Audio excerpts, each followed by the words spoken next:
Welcome everybody to Aeon Byte, to a very special stream. An update I wanted to give you, and yes, it is different. I am outside. It's hot. Thought I'd change the scenery, so I'm in the back porch here as the day gets late in northern Illinois on a hot and muggy day.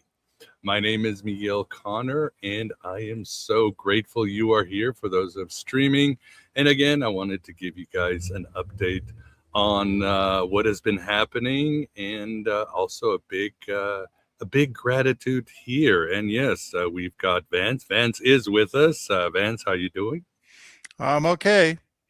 I wore my purple hat today. The Gnostic Demiurge Crusher, GDC. Yeah, I'm sure that's what it stands for. I'm sure that's what it stands for. No, it didn't. It was game day coordinator.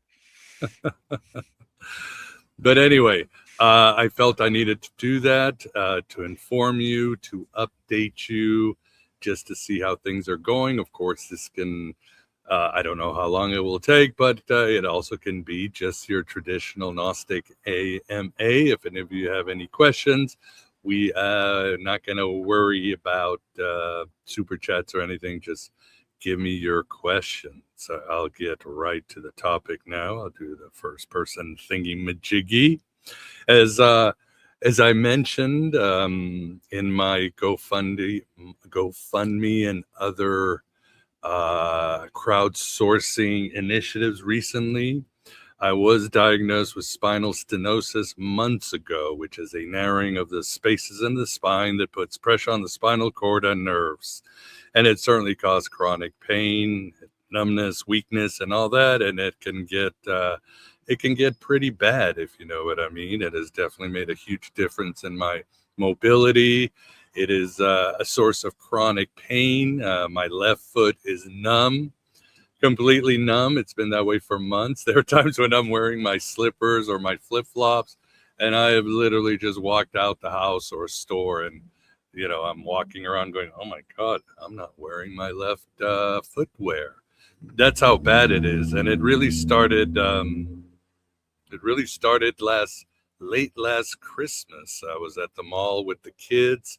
They were having fun, and all of a sudden we were leaving, and everybody was walking really fast. And as the man of the house, I'm always like the first guy walking out the mall and into the parking lot. And I felt this discomfort in my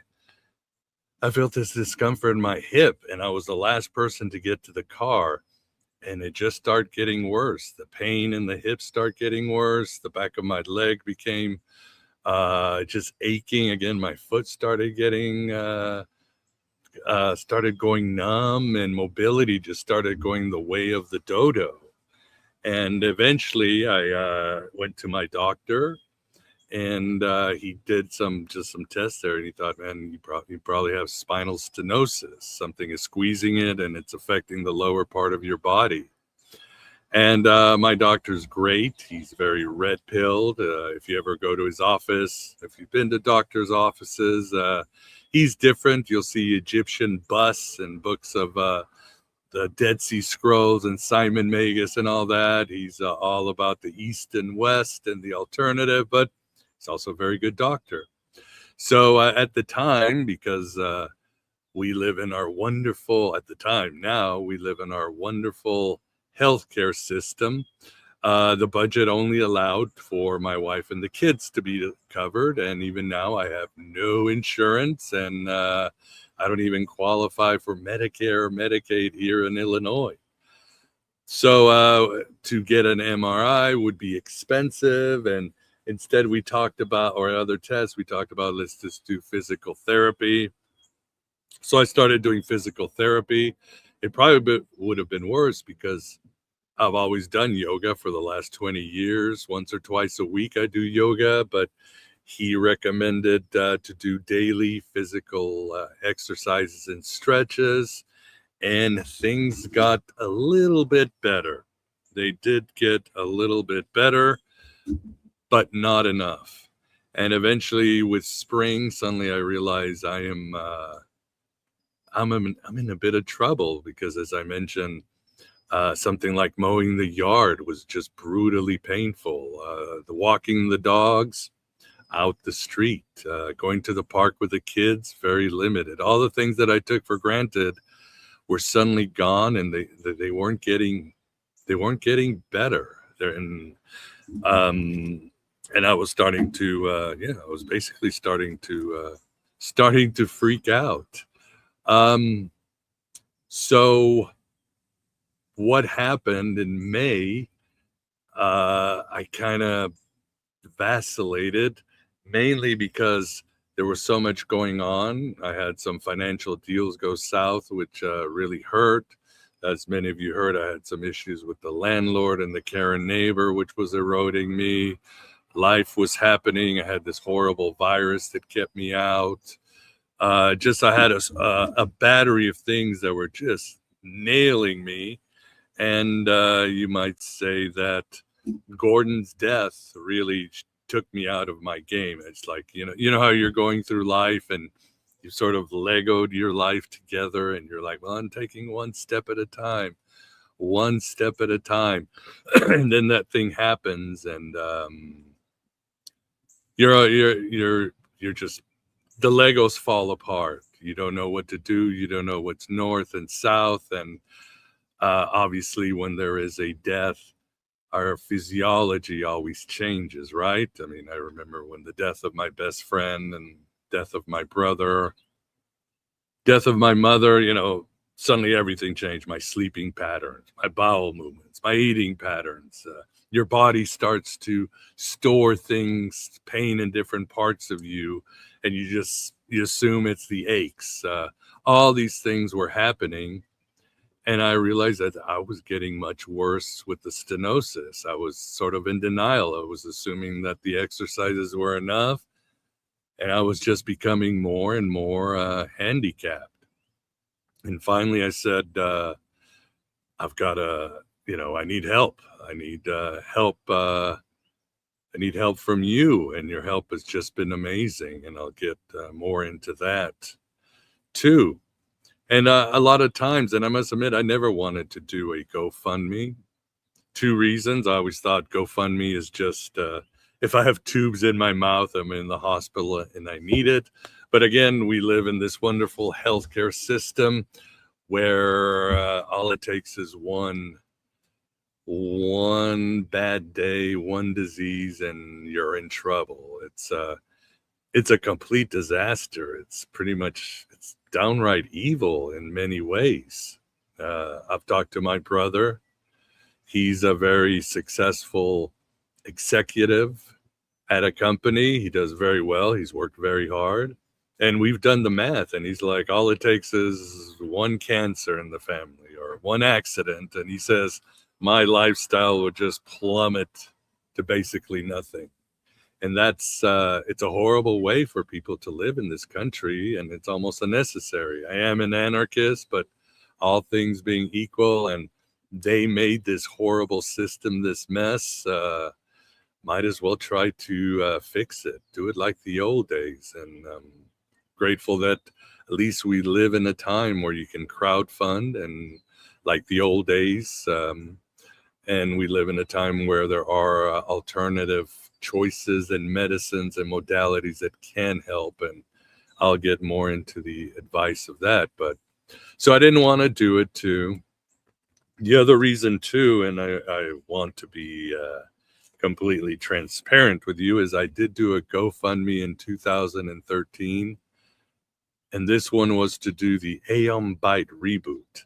This is back in the day when Aeon Byte was just periodical, seasonal. I just put out podcasts whenever. And I said, well, I was building a fan base, and a lot of the guests were very happy with what I was doing. And I said, well, if I can bring up some money, I can buy things that are back then were expensive, website and so forth. It was a different world.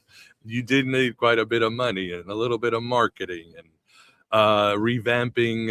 It was before the age of podcasting. So getting your show out there took a little bit of technical fuel, if you would. So I did the GoFundMe and I started it, and Cherry S helped out a lot. And man, I miss her. Funny, I miss Cherry the same way the day she left, or my brother or my friend, and be that way with Gordon. It's like not 1 minute has passed. But as I was doing this fundraiser, speaking of my brother, my younger brother, the executive, came to visit to Chicago. We were out going to have a walk in the park, beautiful June 23rd day, 2013. And my brother picks up his cell number and find out my other brother died. And it was alcoholism. He was suffering from alcoholism, and he went out with his friends on a Saturday night, got really trashed, went out driving, and he didn't measure the highway exit right, and wasn't wearing a seatbelt, and it ended for him. So that it's almost like I lost my GoFundMe attention, drive, whatever. I just forgot about it, you might say. It ended eventually. And I never really got to revamping Aeon Byte until years later to make it a full-time thing. But I always had this strange thing, like, I don't want to do GoFundMe because it reminds me of my brother's death. And I know it sounds weird, but we are creatures of trauma. We are creatures of correlation. We are creatures of superstition. So that was my other resistance to this. But I finally said, my doctor's like, come on, man, like Joe Biden. Let's do it. And I did this GoFundMe, and what it will entail will be getting the MRI. My doctor can probably get a good deal, but because, again, during Gordon's death and in May, when I couldn't see up or down, I hadn't realized that my right foot was starting to go numb. I wasn't realizing that my hands were shaking uncontrollably. There was a lot going on, and that I couldn't. I was having problems formulating sentences. Had to cancel a lot of podcasts in May, and so obviously there could be something neurological wrong. So we want to get those tests, and finding out if it is spinal stenosis, then we can take the course of action to really raise the game, if you would. Obviously, I don't want to do surgery. Everybody I talk to who gets these surgeries, a lot of them say it makes their life worse. Few say it makes it better. It's like the joke in the medical community: when you do spinal surgery, what's the best possible outcome? The patient is the same before the surgery. That's the old saying that I've heard. But there are other options, obviously. There are other forms of more powerful therapy. I have been avoiding all types of painkillers, as I mentioned, because of my drug addict past. I don't want to go down that route. And, normal painkillers don't help when your hip is in so much pain. You can't even walk. You have to sit down. But there are other options we can do. Some of them will be holistic, possibly, chiropractor, acupuncture. People have been emailing with some all great ideas, like bees venom and other. I was very excited about bees venom because I am all about Artemis, right? So I was like, hey, Artemis and bees, one and the same. That could be it. So there's a whole bunch of possibilities that both the audience has been sending me and my doctor, so that this chronic thing doesn't get worse, and we can find out, is there something wrong with my noggin? If it's something very serious, or is it something that is just more traditional to take care of? And I really appreciate your support. The funding has just been incredible. The feedback, the support has been amazing.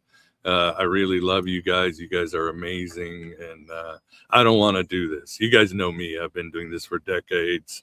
I don't like to talk about me. I want to talk about Gnosticism. I want to share ideas and concepts and facts that help you liberate yourself, that help you find your own gnosis for your bodily, for your spiritual, and for your psychic help. But this time I'm a little bit on the outside looking in, and here we are. Here we are. The other day, on this funny anecdote, we have a wooded area just outside our gate, and the kids went to play in the woods. 2 girls and a boy and my son. The girls came back, and my son Sebi did not come back. So of course I'm like, oh my God, I'm gonna go look for him. So of course I go out there, and about, I don't know, 3 blocks, 4 blocks, or into the woods, I can't walk anymore. So I'm like, and my wife texts me, and she's like, oh, he came back. And I said, can you come and rescue me? I can't move anymore. So yeah, the archetype of the father and the rescue didn't go well. So I had to sort of like limp to the nearest street a block away, so my wife could come and pick me up in the evening. So that's where I am. It's hard. It's hard when you can't move. It's hard when you can't walk. It's hard when you're just so uncomfortable sometimes. And yes, I have a cane now, which I wanted to show you. This was actually bought by my parents in Tenochtitlan, maybe like 40 years ago. It was, it's definitely at a tourist shop, but somehow they kept it. They kept this cane. They kept a lot of canes, and I decided I was going to jump into it. And now I plan on using the cane. Does anybody use canes anymore? I know Vince and I were talking about it. I remember as a kid, it was always, you see elderly people, you see people recovering from injuries and so forth. But I think we were much more mobile. Well, that was me growing up in places like Mexico and Portugal, where walking was just part of society, and people always had canes, and my parents or other family members would keep like a little bin, not just with extra umbrellas, but extra canes. And now I've got the cane. Or look, my little droogies. Yeah, I'm like Alex from A Clockwork Orange, or what's the name? The Tuscan Riders. The cane up on top of Luke in Star Wars: A New Hope. So those are the updates I wanted to talk about. I wrote a few notes that I didn't, in case anybody had any questions. I think I've gone through a lot of notes. Any questions on your end, Vance? Or does the audience, anything the audience has said? There's a lot of sympathy for you out there and a lot of support. I don't see any questions. Yeah, I was thinking of other things. My mind is always racing, and I was kind of impressed with how Heilig I am. I'm always thinking about physical causes of things. I'm a problem solver. So, well, what could it be? Could it be, could it be narrowing? Could it be crushed discs? Could it be this? Right. I didn't think about all the spiritual things that some people said, spiritual maladies and so forth. So, Could be. yeah. Well, it's all one thing, right? In the greater scheme of things.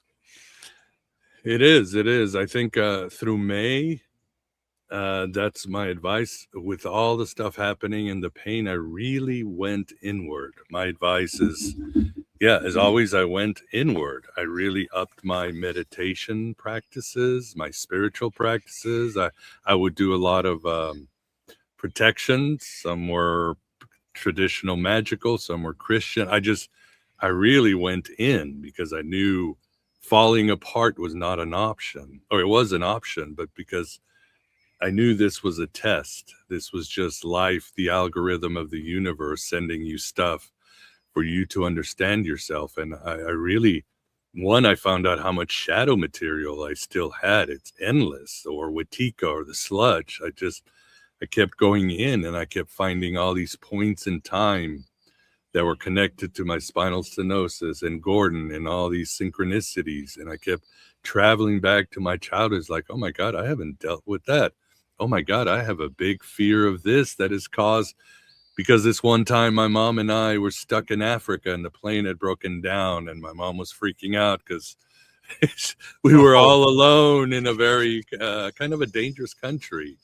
All these things that I had to look at, and I realized I had to bring those out and face them. And I'm very grateful for that, because I begin to see so much more about the world, and my compassion got better. There's a saying in AA that goes, if you're having a bad day, call your sponsor. If you're having a tragedy, call your sponsee. And you wonder, what does that mean? And it means that when you are down, when you are in pain, when you feel lost, the best thing you can do is help somebody else. It really does help. And I raised that game too. I was calling old sponsees, old friends. I would hear about somebody on the internet having issue, and I'd reach out, hey man, come talk to me. And of course, I just wanted to talk about my shit. But listening to them and seeing their pain and understanding them was a huge, huge help. And I would certainly advise that to people if you can do it. It sucks, but it gets you out of your ego and your head, and to realize how connected we are in our situations. And looking inward too. That day that Gordon died, when everything was just like, I was in this horrible state of surrealism. I remember, talking to Greg and Chris. So, okay, we're going to set up the podcast, calling people, messaging, trying to figure it out. And I went outside at noon, and I was, again, bodies failing, in pain, nothing financial is good. You're wondering if you're going to get evicted next week. It just, nothing seemed right. And I sat down on a chair and I looked at the tree line. And I looked at that tree line, Vance, for an hour. I just sat there and I stared at these trees. That's it. I said, Whoa. I'm going to find out what's here. It's like I understood Carl Jung's idea of a psychosis, because it's like I let myself have just a complete nervous breakdown, just sat there and let everything just crush me. And then after an Wow. hour, this energy came out, this beautiful energy. And it was coming from the trees. And I was like, oh my God, these trees have these stories for thousands, hundreds of years. They have so much wisdom. Maybe they're the angels that William Blake talked about, because they were starting to speak to me and move to me, and nature and every reality started breaking apart after me sitting in the sun for an hour, and all this beauty and peace came out. And the answers were the same as they always are, Vance. What's the answer? Love is the answer. Always. As silly, and this love came for Gordon, for the audience, for myself, for the enemies in my life who I thought were repressing me. And it was beautiful. And I hate to say it, but sometimes I wish I was in that state of trauma so I could bring that energy out, because it was the most powerful thing in the world. And reality is not real. The spirit world is real. It is 90%, and it is incredible, even with its bad denizens there, who, as bad as we think they really are there to teach us. And yeah, they are hungry. They want to eat us. But if we can master them and so forth, you'd be surprised how they can work for our benefit. So it was incredible. And please, I don't want to sit there and make Gordon's death about me.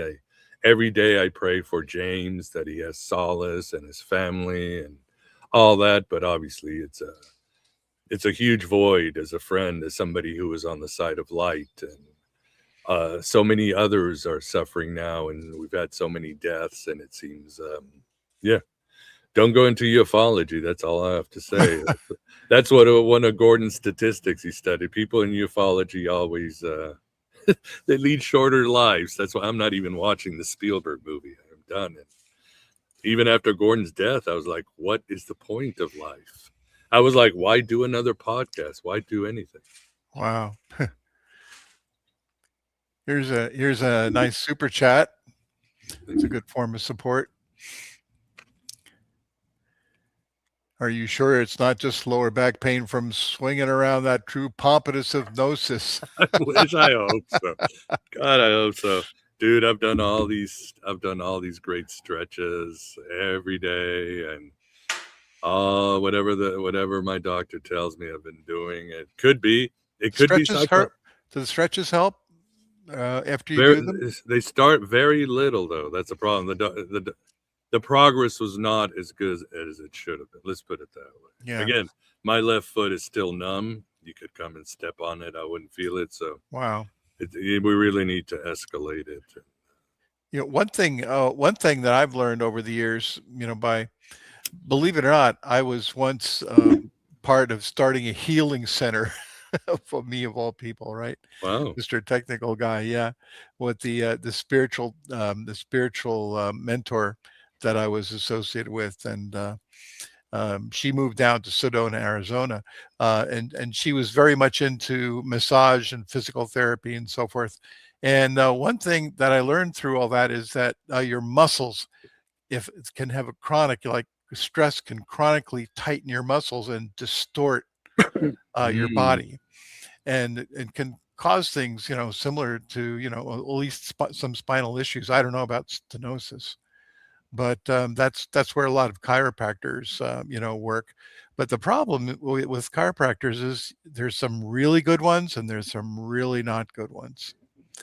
You just got to get referrals. That's enough. If you're going to go to anything like that, you got to get referrals. Very get true. References. Yeah. Also, what I've heard too is chiropractors are great, but they have a way of making you addicted to them. You always come back. Yeah. That's what I've heard from people. Once you go, you're not going to leave. You're going to keep sending. There's no end to it, which is a problem with most medicine, right, Vance? They don't want us cured. They want us. I got a cabinet full of fills to attest to that. I wonder what happened if civilization ended. I couldn't get my, gaggle of pills. how the heck I would survive. But Yeah. because the problem is that they do an adjustment on you, and then all of a sudden, oh yeah, I'm okay, and then all of a sudden, that the same tensions come back in, and then you got to go back and get adjusted again and Yeah. again and again. And it feels good. They know exactly how many of the good chemicals to throw at your body where you're like, I'm going to go back. But yeah, it might be an option. I think Graham is over there. He was talking about the upside down thing. That's Inversion table. Yeah. yeah, that's another possibility. Again, first do the test to see if my mind is falling apart, if it's my hip, if it's nothing, it could be something spiritual. Because again, I've been going inward and I was doing all types of meditation. Again, I really was fighting this with everything I could. And that was a good thing. It wasn't a good thing because I needed to ask for more help. Always ask for help. And always take people's help. Sometimes somebody's advice, small advice, or I'll call you later can mean the world to you. But I was even going in and doing all these type of meditations were manifestation, healing meditations, TM. And I kept finding more and more shadow creature. We really are being fed big time, Vince. Physically, right? We have parasites and fungi, and they say 30% of our stomach is actually other creatures eating us. And I realize spiritually it's the same. There is so much. All of us has so much of call it shadow, sludge, wetiko. It's pardon my French. It's fucking endless. It's because I thought I master all these things in my childhood. Yeah, I was sexually abused and thrown in dungeons and beaten to and my drug dealer, and I had it all worked out. I'm like, oh my God, no, it's endless. Hell is other endless. People, huh? And yeah, and then you've got ancestors throwing their shadow on you, and you've got to go down that road. And that's fine. That we're here to do the work, right? We're here to individuate. It's not like we're not supposed to get there. I guess few people do and become the Buddha or Christ, right? But most of us. And it's never too late to learn because, there's a message there. There's so much. But man, oh man, I don't even know what to do. But even tonight, I will go and I will do this meditation. And our guts have a lot of these shadow creatures because we have neurons in our stomach and in our hearts, as Kevin Ken always says. Sure. And these neurons we're not aware of, so they store trauma, but also these parasites, these archon parasites also like to hang out there, and they like to build and come out. So they get excited when we get stressed. It's a universe, man. It's food is the economy. Eating is the economy. Everybody's got to have lunch, right? Yeah, so this whole world is based on, this eats that. That's the way it is. Yeah, as above, so below. Yeah. So, anything else from the audience? Let's see, I'm scanning the chat here. The other thing, that's the other thing I wanted to mention too, and I guess I'm being personal, but even on my 101s, I would always talk about one of my greatest spiritual advice. I call it the Forrest Gump therapy. In Forrest Gump, when he decides he's got all this shit in his head and about the girl he loves and the decisions, and he just runs for years from one coast to another. And in my, I learned in my Alcoholics Anonymous in Chicago, that was one of the things some people did. If you can do it, if you're having a bad day and you've got all this stuff in your head and your heart, and obviously the Wetiko is working in your belly and all that, just walk. And I would sometimes, especially in the early days when I had like less than a month of being clean from the drugs, I would just walk downtown in the Chicago area, Humboldt Park. For some reason, I never got messed up, but I would just walk and I would say a mantra. And it could be anything, the Serenity Prayer, St. Francis of Assisi, whatever it is, Our Father, whatever works for you. And I would just do it. And I would walk for an hour until my body got so tired that my ego followed and something would break. And suddenly I would come into this state of equality, balance. I was like, ooh. So I called it the Forrest Gump technique, and it's always worked. The problem, and it started working for my manic depression too. I started using it for my manic depression, and suddenly the highs and lows are starting to get more level. They're starting to communicate. And I did this for years and it worked. With the spinal stenosis, guess what? I don't have that spiritual tool. And yes, and suddenly in April and May, suddenly my manic depression is starting to come out with a vengeance. And it's coming out, the devil and the angel, and they're both fake. They're not real, but the devil is like, check out of here, man. This life ain't worth it. The angel is like, no, you are God. Start a religion and manipulate people. And these extremes start messing with me, and I don't know how to deal with them because once they get a hold of me, I'm inside their story. And that became very hard, but thank God for, again, really upping my meditation, sitting meditation, laying meditation, sitting outside staring at trees. I was able to, I think, get a hold of it, and that really helped. My advice, and this is something important, and I forgot about it because again, when you're manic depressed and you're taken over by a certain memory or life, and then when the other part of you takes over, you forget this. It's like this eternal memory wipe between these two poles that you keep going up, especially if you're a rapid cycler or manic depressive like I am, which like 5 psychologists and psychiatrists have said I was.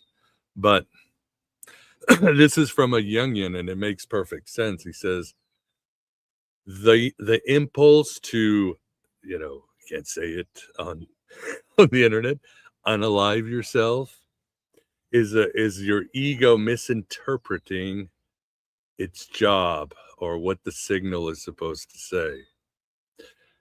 The ego suddenly feels that the world is too constraining and it sees no way out. So it mistakenly thinks that it's time for it to go back to the source and have the collective unconscious secrete another ego or whatever it is. And because it's decided that's the only way out, and it's constrained and it's full of depression, full of desperation, full of anxiety. And it assumes the only way out is by taking yourself out. Now, the mistake is what's key is that the ego gets confused because the soul is sending the signal, and it's not saying you're trapped and you have to get out. It's saying your worldview is too small. Your beliefs have gotten too small. How you are dealing with the reality has gotten too small, and that has to change. It has to grow. And that's one of the lessons I had to learn with these challenges is that when I caught myself, I said, you're right. Our worldviews and our beliefs are not us. Don't ever fool yourself, whether your politics or how you feel when the family should eat dinner or all that. It is not true. It is not true. Those are constructs that help your ego navigate reality. They're good, but they can be changed. They can be changed, and you can expand your worldview. You can decide, I live in a world where archons are attacking me, too. You can expand it to, I live in a great ecosystem where there are dark beings, but they are useful, and it is not real, and we can time loop ourselves and go back to our childhood and fix things and work with our childhood, like in my example or your example. You don't have to be trapped by your worldview. And I think it's 100% true because what is a friend? When I would sit with my friend Sajad, who he also died, was killed, or Gordon, or, it doesn't matter. It's not our worldviews that fuel our friendship. It's the fact that we share something powerful, that somehow we can stop time and enjoy each other in the moment, that we can laugh together about the state of the world and lean on each other. That is what friendship is, or being with your spouse. It's not your worldview. It's not because you're MAGA or you believe that people go to hell, or I don't know, you think socialism is better and all this stuff that is tearing us apart today. So please, for those of you who, if you're having dark thoughts, trust me, change your worldview. Your ego is just confused. Your soul is sending you a message, or God, or your, whatever you want to call it, that you need to expand your worldview and move into something better, and that you won't change if you change your worldview. And you're not going to lose your real friends because you change your worldview, because that your friendship was set way before time and space were created. So keep that in mind. And it's something that I had to remind myself. But again, I got in the trap of my greatest weapon, or my greatest tool against my manic depression, was removed, which was my mobility. And I had to catch myself and get myself back into that thing. And, you know, obviously you're never out of the woods, if you would. So that's, I hope, some advice some of you can take. I can only share my stories and share what's worked for me. And I hope I continue to do that with Aeon Byte, with these amazing guests who come and show us what they've overcome, what they've learned, what the great ones before us have overcome, because each of us has a special mission. Each of us has a sacred duty for the individuation of the universe. And it doesn't matter who you are, where you are, or what your mission is, it is important. We're all fractals of this one consciousness. We all have a quest, and it is, nobody is more important than anybody else. I was commissioned by this being Abraxas, and I know today I had a prophet tell me that Abraxas is actually good, who told me, you have to do Aeon Byte.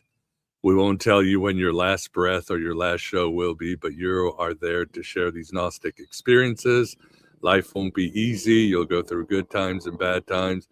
Same with the voice who told me to write the Elvis book, the Bowie book, the screenplay, and other things. And you've had that voice inside of you, each one of you, and you just have to lean into it, because there is Sophia's rescue operation going on right now, and you are an important part of it. Trust me on this.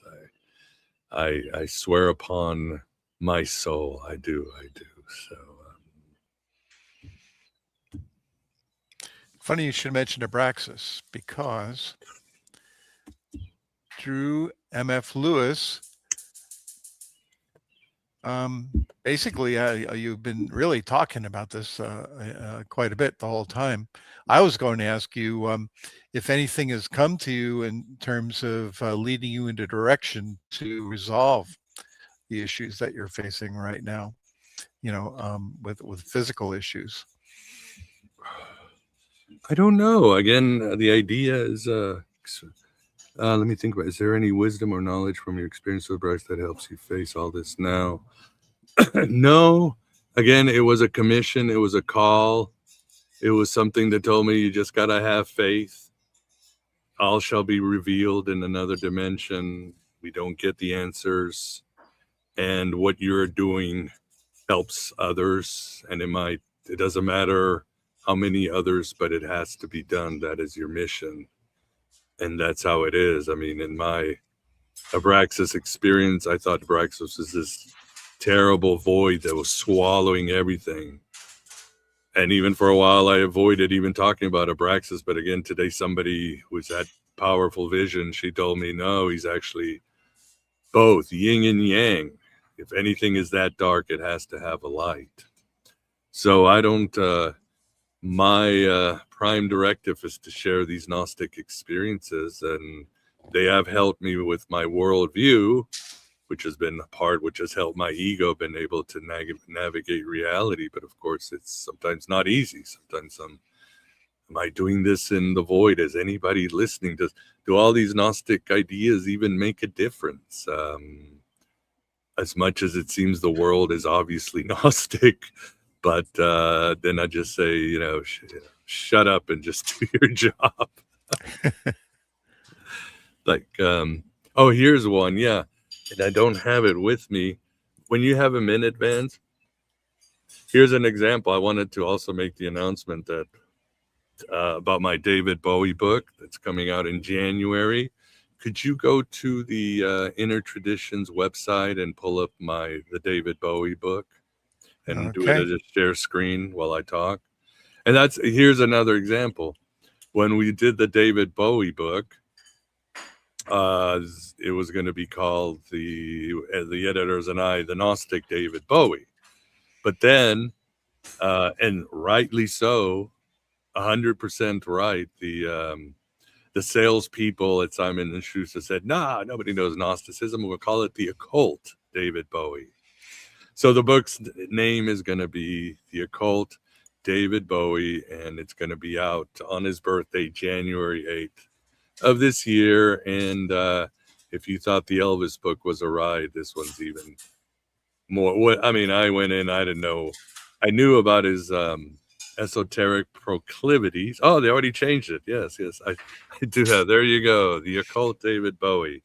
Was it The Starman's Gnostic Odyssey from Trauma to Transcendence? So, I didn't know that he really was into Gnosticism, and I don't want to give any spoilers away, but he's not in the other world and he's not in this world. He's trapped somewhere and we have to help him get out. His soul got trapped, but you'll find out more when the book comes out. So you can pre-order it if you want. But again, a voice told me this book had to be written, and I just sat down with no biographies and just started writing the book, and there it is.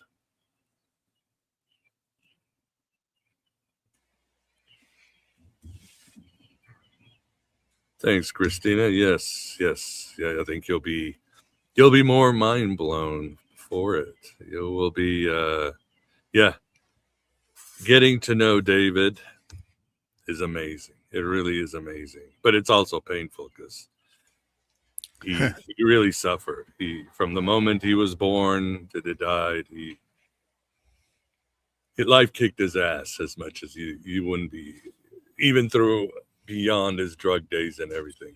He suffered, and he was the plaything of higher forces that made sure he paid and trapped him in the end. Well, that makes me think of the movie The Man That Fell to Earth. What's your thoughts on that movie? It's one of my favorites for a long time. Very autobiographical for sure. Yeah, did he get trapped like General Zod? He did, actually. Terrence Stamp.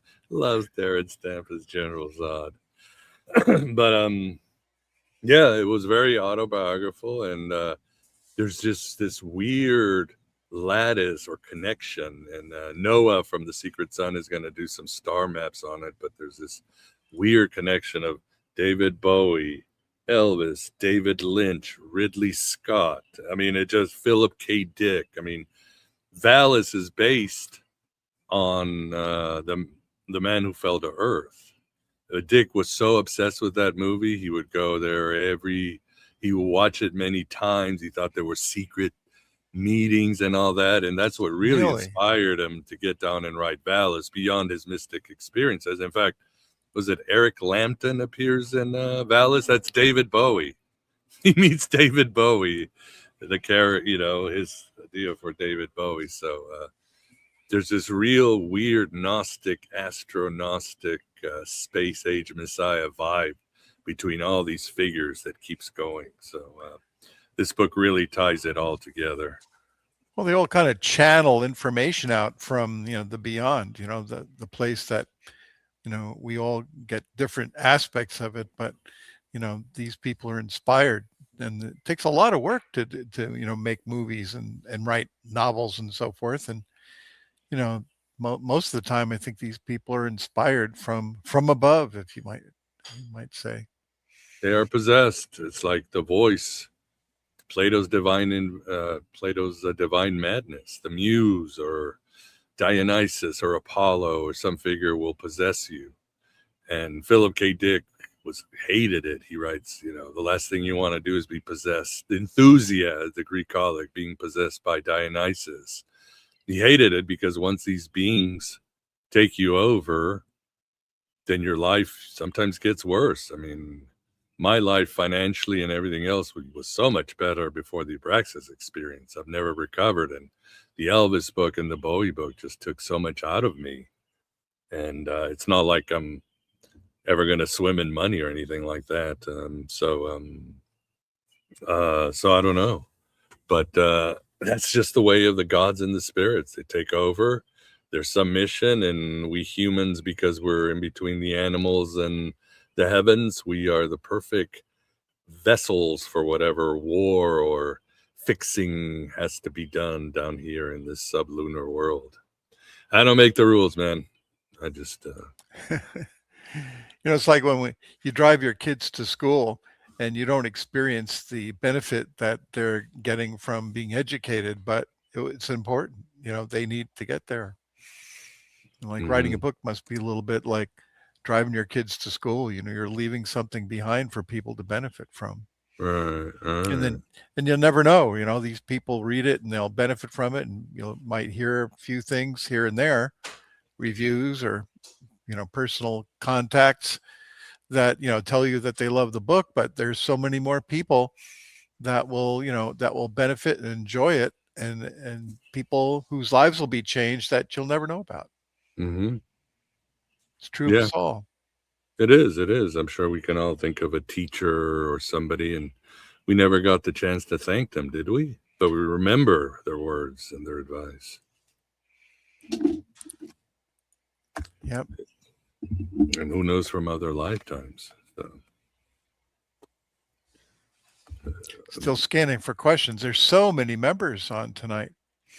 Yeah, I'm really grateful. I really appreciate your support. I just put out the GoFundMe publicly really this morning. I send it to some group, and yeah, the funds have been great. So it will definitely go a long way in figuring out what's going on. I hope, I don't know. It's a great unknown. Like all of us, it's a great unknown. Who knows what's going to happen? Maybe I'll be in a wheelchair. Maybe it's some spirit I just need to exercise. Although I've been doing a lot of that, trying to get these things out of me. So I don't know. It's a great unknown. But today I'm really grateful for all of you who've been on this Gnostic journey, at Aeon Byte. And again, I'm commissioned. I will continue to do these shows. I always wonder, what will be the last show? Will I take a breath? Because even if, Yaldi Baldi dropped $1 million on my lap right now and actually said, no strings attached, dude, I still would put out shows, because I think that's my prime directive, is to share this. And as others have said, maybe Gnosticism, it's more popular than ever, but AI and the internet has made so much disinformation. And the truth is, we're very lucky. We have people like Justin Sledge and David Litwa and others, but many of the great Gnostic scholars, the one who worked so hard, whether it's Elaine Pagels, Karen King, David Brackey, Stephen Heller Pass, they're all retiring, and they're all leaving their colleges, and there's no Gnostic scholars coming up the pipeline. So it's in a way not surprising. Well played, Archons. Well played. So I hope to keep continuing sharing you these Gnostic ideas. Hopefully the health will be well. I plan on doing a Philip, the Gnosticism of Philip K. Dick this month, and keep putting it out. Keep putting it out. It is like jazz. Sometimes you have to just get it under your skin and you understand it, like any mysticism. Once you get it, you get it, and you don't even worry too much if you have to explain it. Just keep listening, right? You got that. You keep your ears open. That's the whole thing, and always remember that it's available when you listen. Don't get sucked in by the world and the worldly concerns. I got a question for you. This is, I told everybody that they could ask you anything. So we have, I don't know who Dr. John Kilner or the I can't even say that. Dicyanin glass. Have you ever heard of those? No, I'm sorry, Shadow. No, it does not ring a bell. Well, there's always Google. Yeah. Google on the spot. Here's a question. I always like Frank. God, he makes me laugh. Some of his jokes are the best. Miguel was Gnostic when Gnosticism wasn't cool. Now it's everywhere. It was cool, but it was more like the Da Vinci Code cool. Like when I started, it was all about the Cathars. That's all that mattered. But there's so much more. Let's see. Moral Nomad. Okay, question. I've only been following you for about a year. I'm so grateful for it. Pleasure, honored to be of service. But what was the single most profound experience that you put on this path for you personally? Well, like I said, I had the 2006, I had that summer. Talk about the universe telling you to do something. I had the ayahuasca experience in Portugal where I saw the being Abraxas, where I left my body. I've talked about that, and, others saw it too. It was corroborated. Also saw a few days later my second UFO experience. There was all these things. So this path, I was just getting, I read Valis by Philip K. Dick, and it just exploded my mind. And suddenly I was like, I have to share this. I don't know much about it. I'd read the Nag Hammadi library once. It seemed familiar.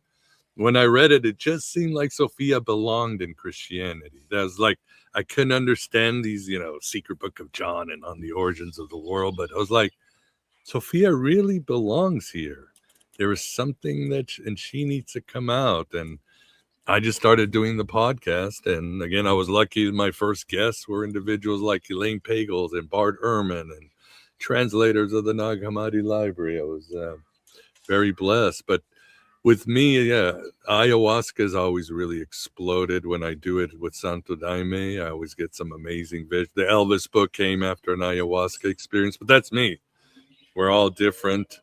I would say anything, if another advice is find ways to alter your consciousness, your perspective. Me staring at the tree line for an hour did the trick. It wasn't sexy, it wasn't mystic, or it wasn't romantic mystic, but it was just something that I felt I did. Find something to change your perception of reality, just for whatever works for you. That's when you start seeing the cracks, you start seeing the shadow people, you start seeing the messages coming in. Do that as often as possible. I mean, doesn't matter how you do it.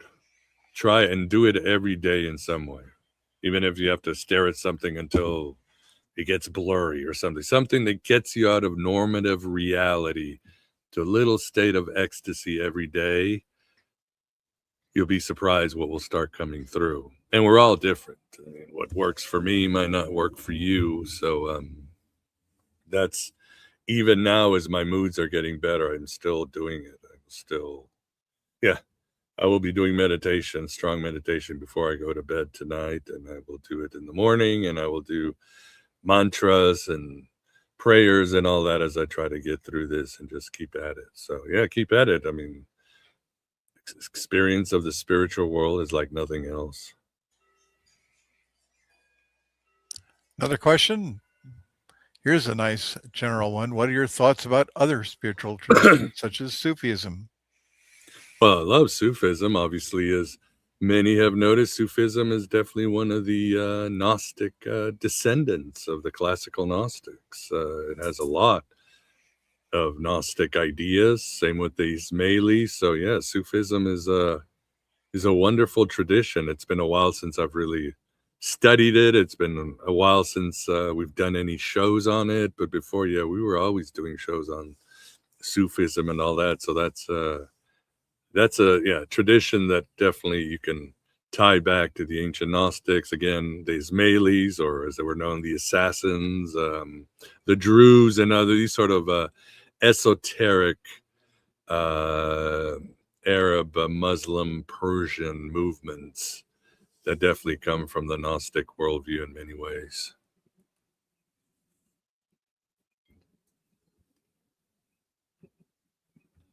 Let's see. I love looking at trees. They're like bodhisattvas holding asanas their entire lives. Great. Oh, yes. I can't believe it. I even learned, I told my wife the other day, I said, each tree has a completely different personality. And she's like, duh, you finally figured it out? Yes. They have a history. They're almost like the internet of nature. They have so much wisdom to give. That's strange. It's hard to understand, but yeah, just staring at a tree and connecting to his essence, Guess I'll become a tree hugger in my old age. Touch the trees, yeah.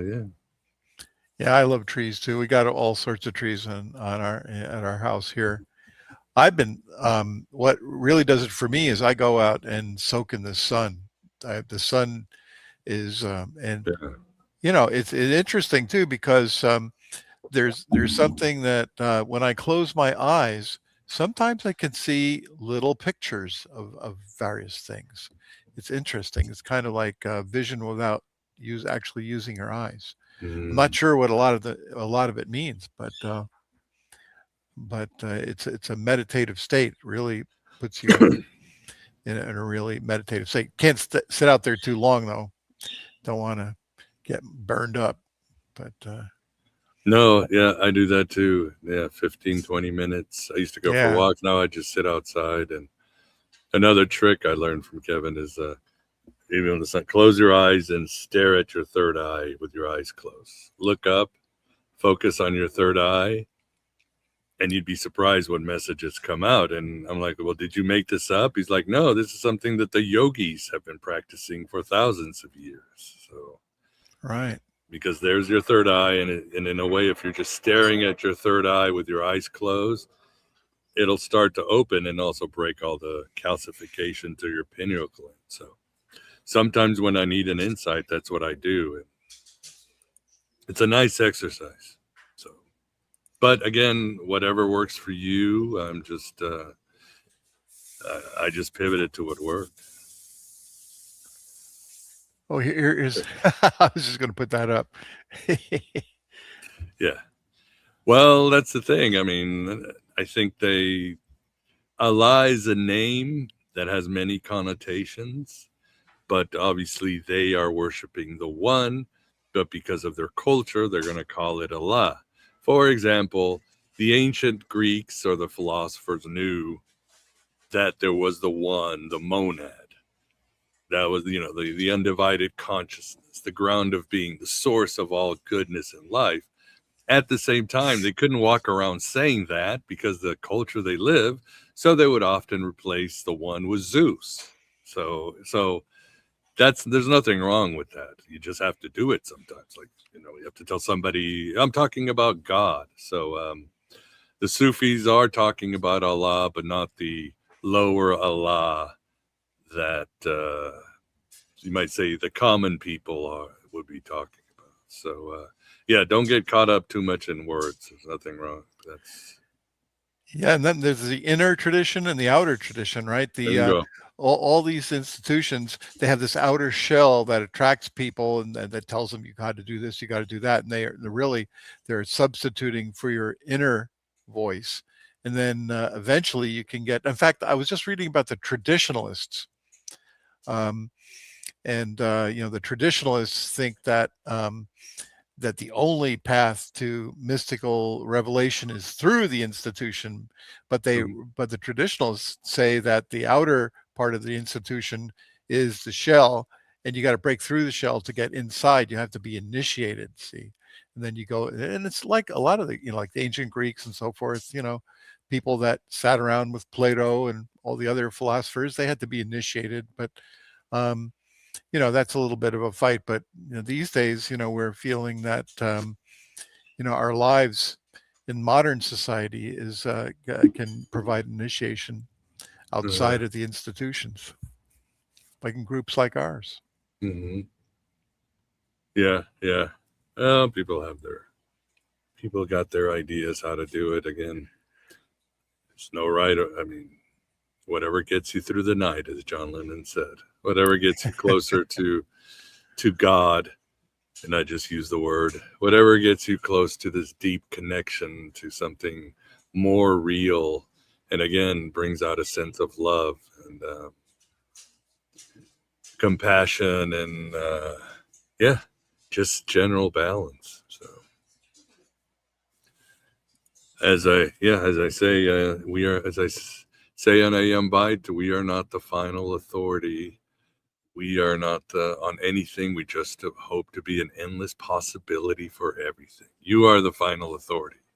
Your worldview, your soul, your ego, your mission here in the Kanoma, or the emptiness of the universe. Because obviously the Gnostics and the Buddhists knew that this universe was ultimately illusionary, ultimately not real, or nothing compared to another greater reality. I seem to have lost my lighter. Well, Nancy, where is that lighter? Might have to eat some jelly beans here. It's getting dark over there. Yeah, it is getting dark. Well, it was 8 o'clock when we started, and now the sun is finally starting to set. Yeah, here's a super chat to light your environment up here. Let's see, what are your thoughts on the Holy Guardian Angel? Have you had any experiences there? No, Thelema's never been my bag. I know many Thelemites, and of course, some have had the experience. Some I'd rather just avoid completely, so I don't judge. It's another tradition. But as far as I know, the Holy Guardian Angel is simply our higher self, ultimately.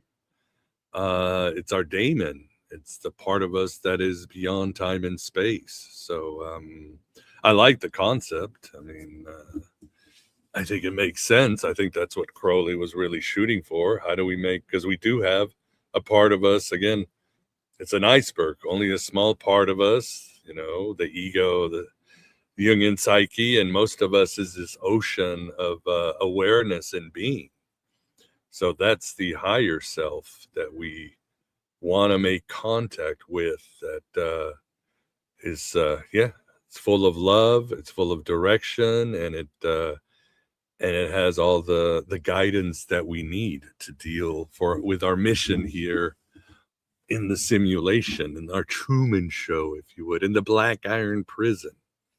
So I like the concept. I mean, I don't think Crowley was never, I think he just threw things together. I mean, even things like do what thy will shall be the law, and love shall be the law, shall be the love under the law. That's from St. Augustine. St. Augustine said that. So a lot of what Crowley was doing was basically sort of this blend of paganism and mystic Christianity. But a lot of things I see, I'm like, yeah, I know what you're doing. Or what did Crowley say?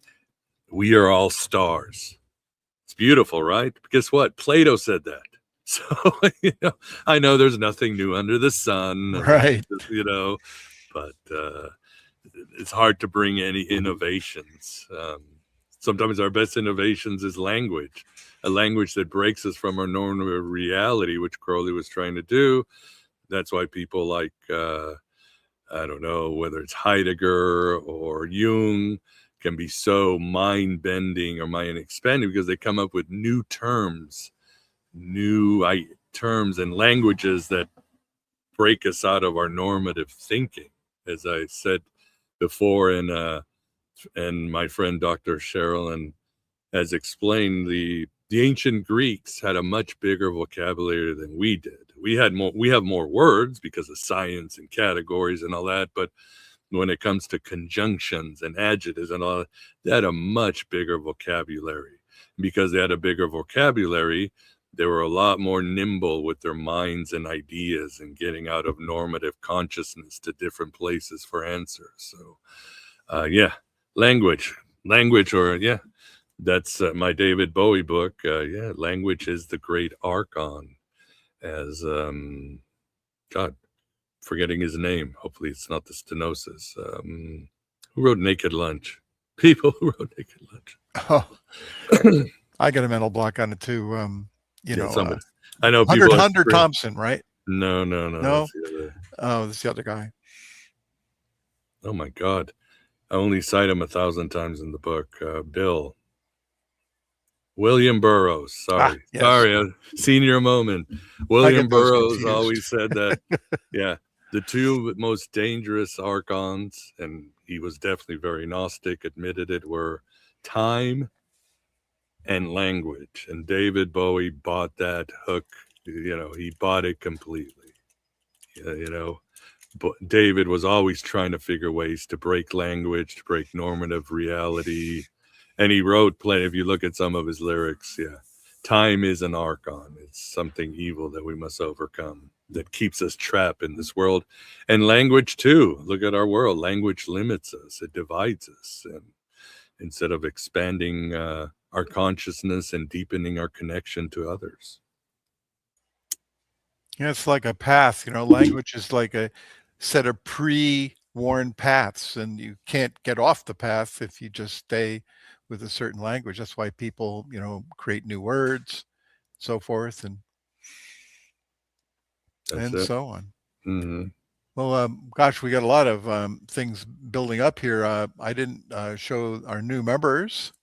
All right, go do that. And we got Mother Medusa tonight as a new member.